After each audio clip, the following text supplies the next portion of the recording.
Assalamualaikum warahmatullahi wabarakatuh. Selamat datang di channel Lailes Saputra. Baiklah, pada kesempatan kali ini kita akan membahas tentang inovasi pendidikan.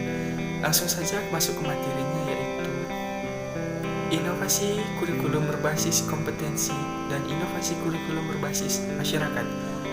Yang pertama adalah inovasi kurikulum berbasis kompetensi, yaitu inovasi kurikulum berbasis kompetensi. Inovasi merupakan pembaruan kurikulum adalah seperangkat rencana dan pengaturan dalam pendidikan, sedangkan kompetensi adalah kemampuan mengerjakan sesuatu yang berbeda dengan sekedar mengetahui sesuatu.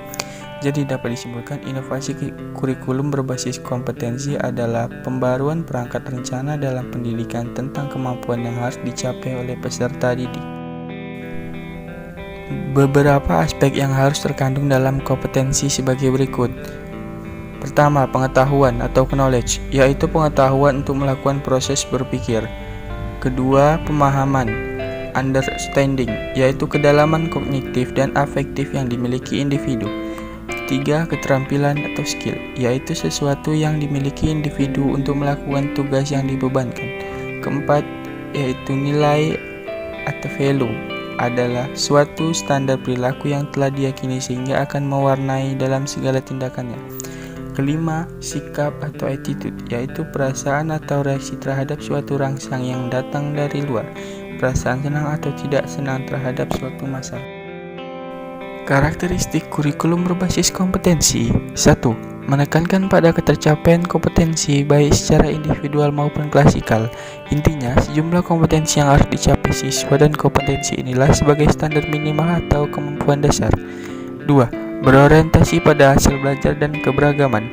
Artinya, keberhasilan pencapaian kompetensi dasar diukur oleh indikator hasil belajar.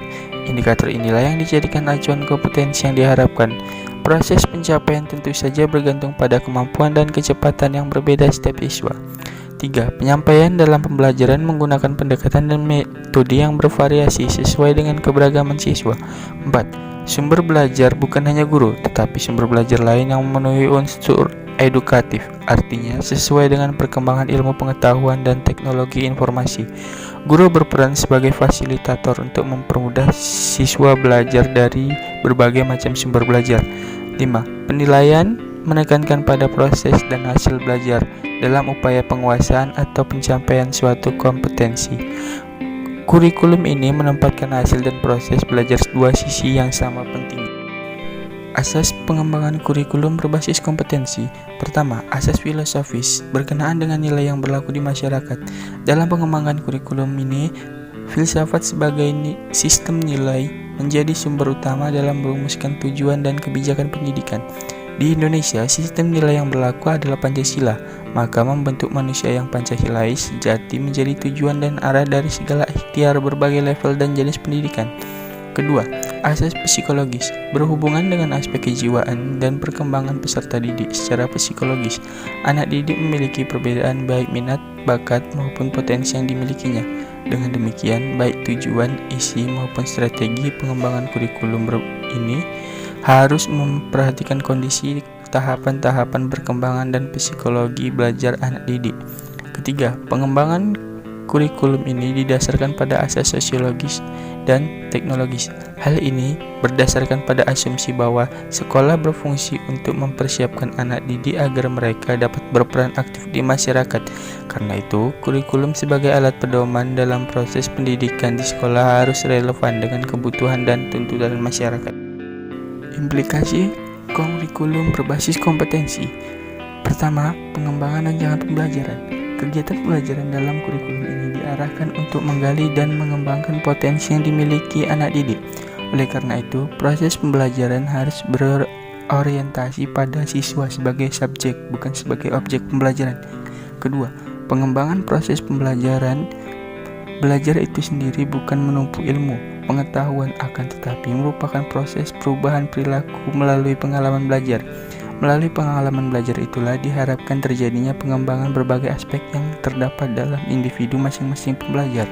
3. Evaluasi merupakan proses memberikan pertimbangan mengenai nilai dan arti sesuatu yang dipertimbangkan seperti orang, benda, kegiatan, keadaan, kesatuan tertentu. Inovasi kurikulum berbasis masyarakat. Kurikulum berbasis masyarakat merupakan kurikulum yang bahan dan objek kajian, kebijakan, dan ketetapan yang dilakukan di daerah, disesuaikan dengan kondisi lingkungan alam, sosial, ekonomi, budaya, dan disesuaikan dengan kebutuhan pembangunan daerah yang perlu dipelajari oleh siswa di daerah tersebut. Inovasi kurikulum berbasis masyarakat. Kurikulum berbasis masyarakat merupakan kurikulum yang bahan dan objek kajian, kebijakan, dan ketetapan yang dilakukan di daerah, disesuaikan dengan kondisi lingkungan alam, sosial. Keunggulan kurikulum berbasis masyarakat. Pertama, kurikulum sesuai dengan kebutuhan dan perkembangan masyarakat setempat. Kedua, kurikulum sesuai dengan tingkat dan kemampuan sekolah, baik kemampuan finansial, profesional, maupun manajerial. Ketiga, disusun oleh guru-guru sendiri. Dengan demikian, sangat memudahkan dalam pelaksanaannya. Keempat, ada motivasi khusus kepada sekolah dan guru kelas untuk mengembangkan diri, mencari dan menciptakan kurikulum yang sebaik-baiknya. Dengan demikian, akan terjadi semacam kompetisi dalam pengembangan kurikulum. Karakteristik kurikulum berbasis masyarakat. Pertama, kurikulum bersifat realistik karena hal-hal yang dipelajari bersumber dari kehidupan yang nyata. Para siswa mengamati kenyataan sesungguhnya dalam masyarakat dan kehidupan masyarakat yang bersifat kompleks. Pengajaran ini pada gilirannya akan mengembangkan berbagai pengalaman dan pengetahuan yang praktis dan terpakai. Kedua, kurikulum menumbuhkan kerjasama dan integrasi antar sekolah dan masyarakat. Karena sekolah masuk dalam masyarakat dan masyarakat masuk dalam lingkungan sekolah. Lingkungan sekolah sebagai barometer kondisi masyarakat. Karena itu, strategi yang tepat adalah karya wisata dan manusia sebagai sumber belajar dari masyarakat. Dengan demikian, kesenjangan antara sekolah dan masyarakat yang terjadi selama ini dapat diminimalisir. Ketiga, kurikulum berbasis masyarakat memberikan kesempatan yang luas kepada siswa untuk belajar secara aktif, penuh kreativitas yang telah dianjurkan oleh teori belajar modern. Para siswa merencanakan sendiri, mencari referensi dan sumber informasi sendiri, melakukan kegiatan proyek sendiri dan memecahkan berbagai masalah sendiri, baik melalui belajar individual maupun secara kelompok. Keempat, prosedur pembelajaran memberdayakan semua metode dan teknik pembelajaran secara sistematik dan bervariasi, seperti ceramah, diskusi, kerja kelompok, presentasi, pameran, baik belajar di dalam kelas maupun di luar kelas. Strategi pembelajaran ditata sedemikian rupa secara variatif dalam rangka pembelajaran multisistem seperti tatap muka, tugas mandiri, survei, dan observasi. Kelima, pengembangan kurikulum berbasis masyarakat membantu siswa agar mampu berperan dalam kehidupan sekarang ini. Artinya, hal-hal yang telah dipelajari sehingga berdaya guna dan berhasil guna untuk menghadapi tantangan yang dewasa ini. Pengembangan kurikulum berbasis masyarakat. Pertama, berdasarkan tujuan dan filsafat pendidikan dan psikologi belajar. Kedua, analisis kebutuhan masyarakat sekitar termasuk kebutuhan siswa. Ketiga, tujuan kurikulum. Keempat, pengorganisasian dan implementasi kurikulum. Kelima, tujuan pembelajaran. Keenam, strategi pembelajaran mencakup model-model pembelajaran. Ketujuh, teknik evaluasi. Kedelapan, implementasi strategi pembelajaran. 9, penilaian dalam pembelajaran. Dan yang terakhir adalah evaluasi program kurikulum. Baiklah, sampai di sini dulu pembahasan kita kali ini. Semoga video ini bermanfaat bagi kita semuanya. Saya ucapkan wabillahi taufiq wal hidayah. Wassalamualaikum warahmatullahi wabarakatuh.